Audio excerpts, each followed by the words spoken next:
اللہ کے رسول صلی اللہ علیہ وسلم کا فرمان وعن حفص بن عاصم رضی اللہ عنہ قال قال رسول اللہ صلی اللہ علیہ وسلم کفا بالمرء کذبا ان یحدث بکل ما سمع، کہ انسان کے جھوٹا ہونے کے لیے اتنا کافی ہے کہ وہ کوئی بھی بات بغیر تحقیق کے دوسروں کو بتانا شروع کر دے یہ انسان کے جھوٹا ہونے کے لیے کافی ہے۔ تو یہ بہت ساری بات ہیں۔ اب ہم اس دور کے جو ذرائع ابلاغ ہے اس سلسلے کی بات کر رہے تھے، سوشل میڈیا کے بارے میں بات ہو رہی تھی کہ سوشل میڈیا کے ذریعے سے بہت سارے گناہوں اور خطاؤں کا سلسلہ جو ہے شروع ہو گیا ہے، اور حد یہ ہے کہ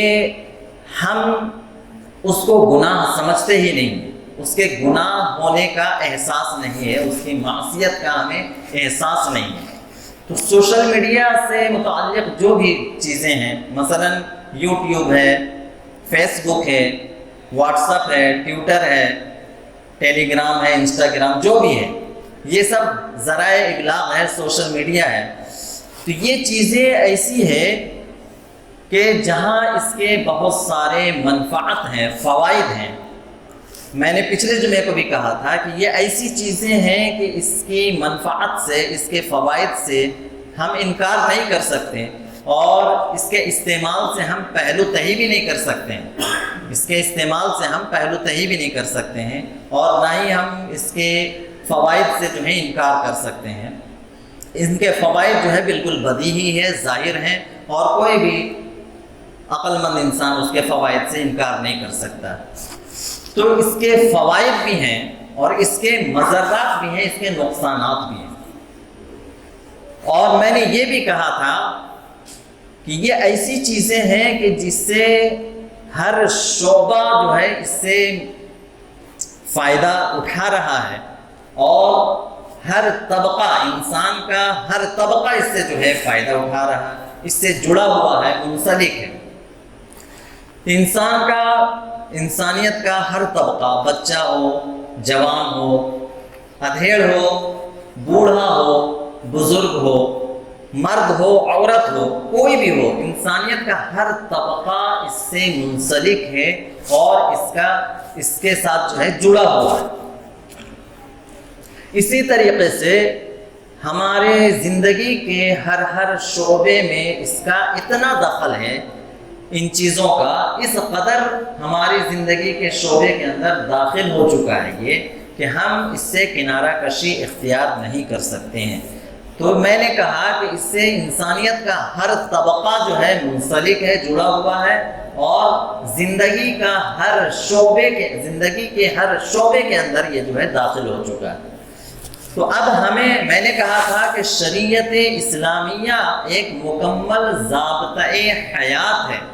زندگی گزارنے کا ایک مکمل اصول اور قوانین اس کے اندر موجود ہیں کہ ہمیں کس طریقے پر زندگی گزارنا ہے، اور کسی بھی معاملے میں شریعت نے ہمیں بے یار و مددگار نہیں چھوڑا ہے۔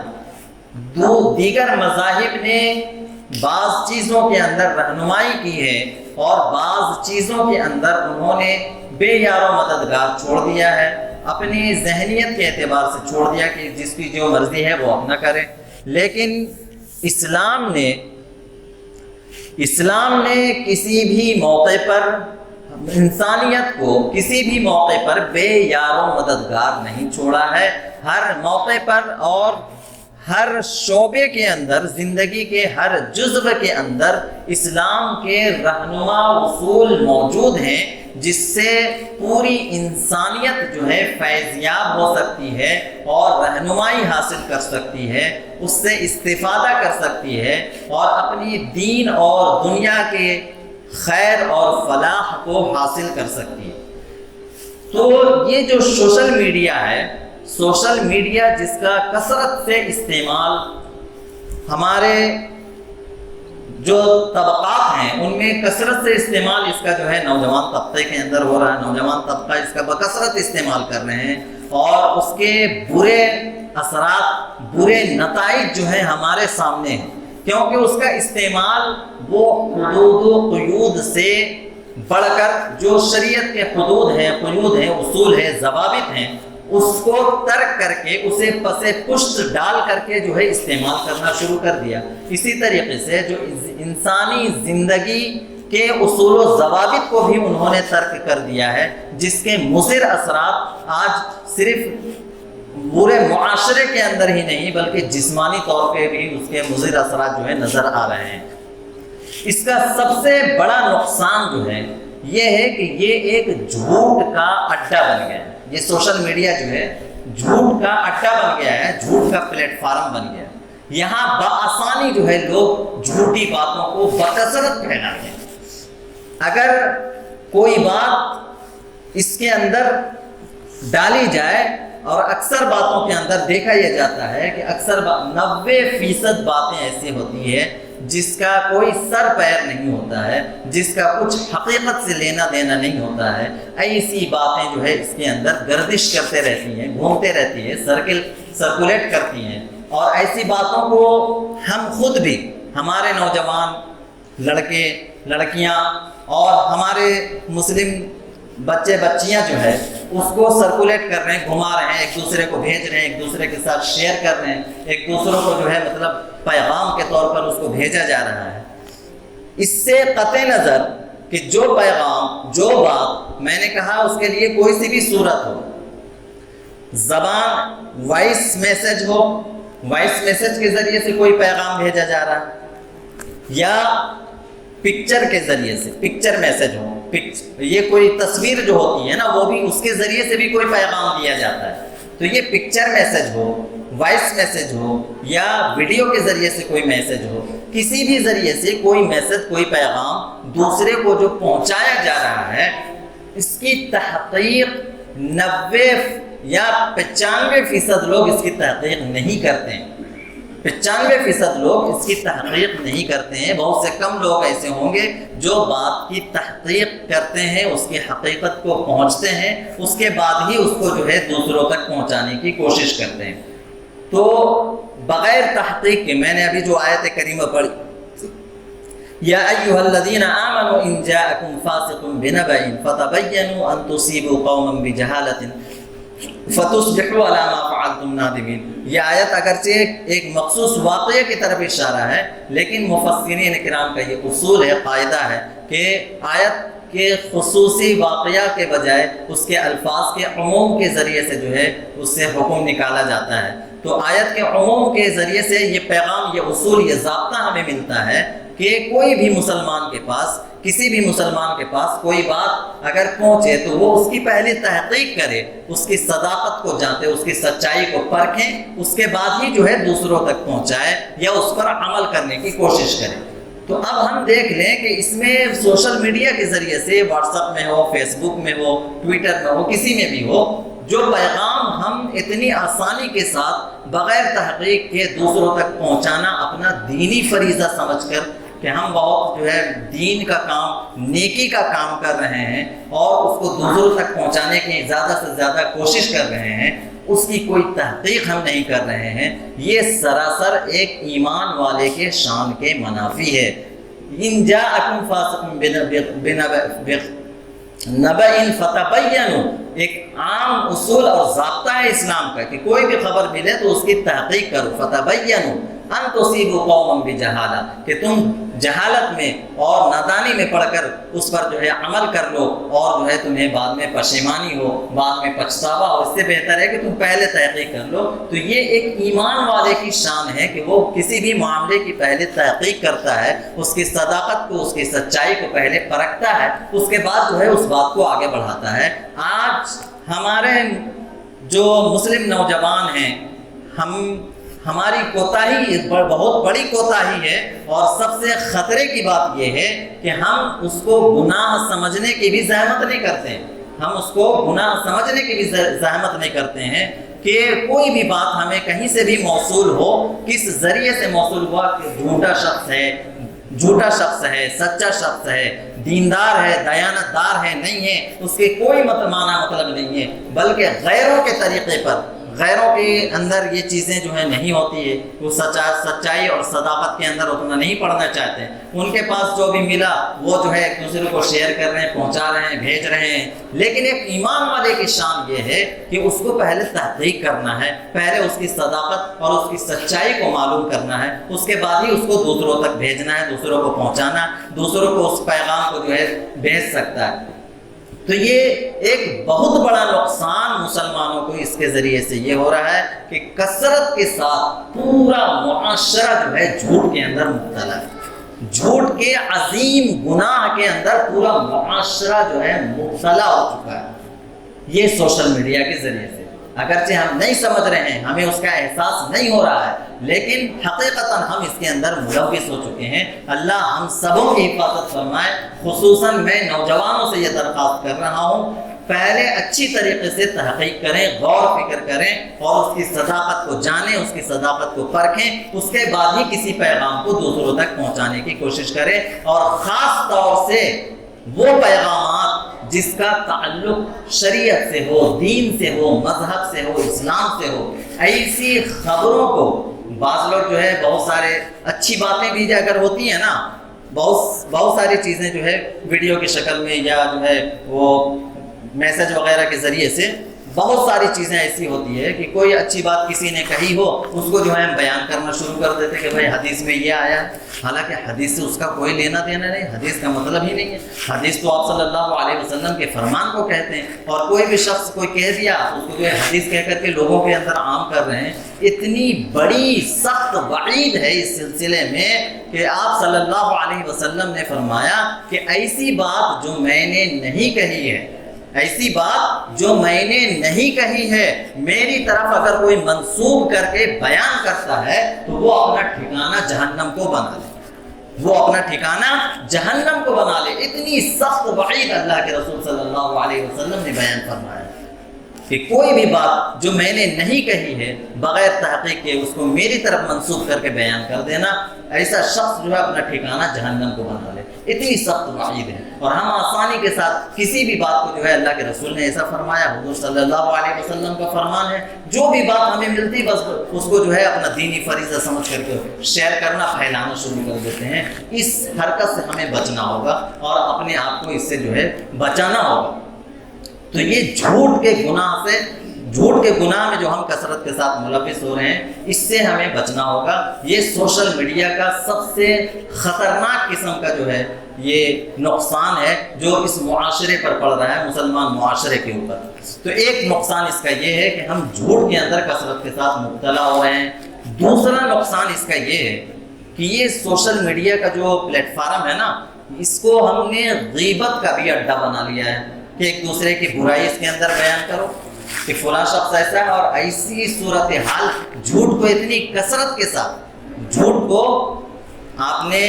خبروں کے اندر دیکھا ہوگا، سنا ہوگا، وہ آئی ٹی سیل ان کا جو ہے نا، وہ جو پارٹی ہے ان کا آئی ٹی سیل جو ہے اتنی کثرت کے ساتھ جھوٹ کو جو ہے پورے معاشرے کے اندر پھیلاتے ہیں کہ جھوٹ کو بھی لوگ جو ہے سچ سمجھنے پر مجبور ہو جاتے ہیں۔ تو یہ غیبت، کثرت کے ساتھ غیبت کے اندر آج اس سوشل میڈیا کے ذریعے سے لوگ کثرت کے ساتھ غیبت کے اندر مبتلا ہو رہے ہیں۔ ایک دوسرے کی برائی کرنا، دوسرے کے عیوب کو، دوسرے کے عیبوں کو اس کے ذریعے سے اجاگر کرنا، اگر اس کے اندر وہ عیب نہیں ہے، دوسرے کے اندر اتہام لگانا، تہمت لگانا، یہ سارے گناہ کے کام بڑی آسانی کے ساتھ سوشل میڈیا کے ذریعے سے جو ہے کیا جا رہا ہے، اور ہمارے مسلمانوں کی 80%، 85% لوگ جو ہے اس کے اندر ملوث ہیں۔ اور اس کا سب سے خطرناک پہلو یہ ہے کہ ہمیں اس کا احساس ہی نہیں ہے کہ ہم اس گناہ کے اندر مبتلا ہو رہے ہیں، غیبت کے اندر مبتلا ہیں، جھوٹ کے اندر مبتلا ہیں، تہمت کے اندر مبتلا ہے، اتہام کے اندر مبتلا ہے۔ اس کا ہمارے دلوں کے اندر سے یہ گناہ جو ہے کثرت کے ساتھ، جتنی کثرت کے ساتھ ہم کر رہے ہیں، اس کا یہ سب سے نقصان دہ پہلو یہ ہوتا ہے نا کہ جب انسان کثرت کے ساتھ کسی گناہ کو کرنے لگتا ہے تو اس گناہ کی قباحت اور اس گناہ کی برائی اس کے دل سے نکل جاتی ہے۔ تو یہ جھوٹ جو ہم کثرت کے ساتھ اس کے اندر مبتلا ہو گئے، کثرت کے ساتھ جھوٹ کو پھیلا رہے ہیں، جھوٹ بول رہے ہیں اور جھوٹ کو عام کر رہے ہیں، اسی طریقے سے غیبت کے اندر کثرت کے ساتھ مبتلا ہو رہے ہیں، تہمت بازی کر رہے ہیں، تو اس کے ذریعے سے ہمارے دلوں کے اندر سے جھوٹ، غیبت، تہمت، ان ساری چیزوں کی جو قباحت ہے اور اس کی جو برائی ہے نا، وہ ہمارے دلوں سے نکل جا رہی ہے۔ اور ہمارے دلوں سے جب برائی کا خاتمہ ہو جائے گا، ہم کسی چیز کو برا سمجھیں گے نہیں، تو ہم اس سے بچیں گے کیسے؟ تو اس لیے ضروری ہے کہ پہلے ہم اس برائی کو محسوس کریں، اس گناہ کو ہم سمجھیں کہ ہم کس گناہ کے اندر مبتلا ہو رہے ہیں۔ تو یہ دوسری چیز ہے، دوسرا نقصان ہے اس سوشل میڈیا کا، جس میں ہم کثرت کے ساتھ ملوث ہو رہے ہیں۔ اور تیسرا نقصان اس کا سوشل میڈیا کا، ایک تو جھوٹ، دوسرا نقصان اس کا یہ ہے کہ غیبت کے اندر مبتلا ہونا، اور تیسری چیز اس سوشل میڈیا کے استعمال سے یہ ہو رہا ہے کہ کثرت کے ساتھ جو ہے اس کے ذریعے سے نفرت کو ہوا دی جا رہی ہے، نفرتوں کو جو ہے پھیلایا جا رہا ہے، انسانیت کا خاتمہ ہو رہا ہے۔ انسانیت کے اندر جو مودت اور جو محبت ہوتی ہے، جو آپسی بھائی چارہ ہوتا ہے، اور ایک دوسرے کا آپس میں ایک دوسرے کا تعلق ہوتا ہے، اور آپس میں ایک دوسرے کی جو رشتہ داری ہوتی ہے، یہ رشتہ داریوں کے اندر جو آج دراریں پڑ رہی ہے، اور رشتہ داری کے اندر جو دوریاں پیدا ہو رہی ہے، اس کا سب سے بڑا ذریعہ اور سب سے اہم ذریعہ آج یہی سوشل میڈیا ہے۔ اس کے ذریعے سے کثرت کے ساتھ جو ہے یہ نفرت کو، ایک تھوڑی سی بات کسی کے بارے میں پتہ چلا، اب وہ دوسرے رشتہ داروں کو بتا دیا، وہ دوسرے لوگ اس سے جو ہے نفرت کرنے لگے۔ یہ رشتہ داری میں بھی ہو رہا ہے، تعلقات میں بھی ہو رہا ہے، عزیز و اقارب میں بھی ہو رہا ہے، اور جو غداران وطن ہے وہ تو کثرت کے ساتھ نفرت کو ہوا دینے میں لگے ہوئے ہیں، اور کثرت کے ساتھ اس بات کی کوشش میں لگے ہوئے ہیں کہ ہماری جو اس وطن کی جو خاص بھائی چارگی ہے، جو مثالی بھائی چارگی ہے، اس کا خاتمہ ہو جائے، آپس میں ہندو، مسلمان، سکھ، عیسائی، جتنی قومیں ہیں، جتنے مذہب ہیں، سب ایک دوسرے کے دشمن بن جائے، ایک دوسرے کے خون کے پیاسے بن جائیں، وہ اس بات کی کوشش میں تو لگی ہوئی ہے۔ اس کے ساتھ ساتھ ہم لوگ بھی اس میں کم نہیں ہیں، ہم لوگ بھی اس میں جو ہے پیچھے نہیں ہیں۔ اب مسلکی اعتبار سے بھی ہم لوگ اس کے اندر نفرت پھیلانے میں لگے ہوئے ہیں۔ مسلکی اعتبار سے کچھ ایسے پیشوا ہیں، رہنما ہیں، جو اپنی واہ واہی کے لیے مسلکی نفرت کو ہوا دیتے ہیں، آپس میں مسلمانوں کو مسلکی اعتبار سے جو ہے ان کے اندر اختلافات پیدا کرنے کی کوشش کرتے ہیں، اور وہ دھواں دار بیانات وغیرہ جو ہے سوشل میڈیا، یوٹیوب وغیرہ میں، فیس بک وغیرہ میں جو ہے کثرت کے ساتھ ڈالے جاتے ہیں، تاکہ مسلمانوں کے درمیان صرف اپنی واہ واہی کے لیے کہ لوگ میری تعریف کریں کہ واہ کیا دھواں دھار، کیا بہترین مقرر ہے، کہ جو ہے بہترین جو ہے خطاب کر رہا ہے، دل خوش کر دیا اس نے، تو اپنی واہ واہی کے لیے وہ مسلمانوں کے درمیان نفرتیں پیدا کر رہا ہے، مسلمانوں کو آپس میں لڑا رہا ہے، آپس میں جو ہے جھگڑا کروا رہا ہے۔ تو یہ اس کا تیسرا نقصان جو ہے، سب سے خطرناک قسم کا جو اس کا نقصان ہو رہا ہے، اس میں تیسرا نقصان نفرتوں کو جو ہے بڑھاوا مل رہا ہے، نفرتوں کو بڑھاوا مل رہا ہے۔ تو یہ اس کے نقصانات ہیں، بے شمار نقصانات ہیں، اس کے مفید، اس کے فوائد بھی ہیں اور اس کے نقصانات بھی ہیں۔ پہلے میں ان کے نقصانات کو بیان کر رہا ہوں، یہ 3 نقصانات میں نے آپ کو بیان کیا ہے، اس کے علاوہ اور بھی بہت سارے نقصانات ہیں جس کو میں آپ کے سامنے عرض کروں گا۔ اللہ رب العزت اس بدترین وبا سے ہم سبوں کی حفاظت فرمائے۔ انتہائی خطرناک یہ جو ہے بیماری ہے، جو ہمارے ایمان کو دیمک کی طرح چاٹ رہی ہے، لیکن ہمیں احساس نہیں ہو رہا ہے۔ اللہ رب العزت ہمیں اس کے شر سے اپنی پناہ میں رکھے اور یہ ہماری حفاظت فرمائے، اور اس کے شر سے ہمیں بچ کر زندگی گزارنے کی توفیق عطا فرمائے۔ وما علینا الا البلاغ۔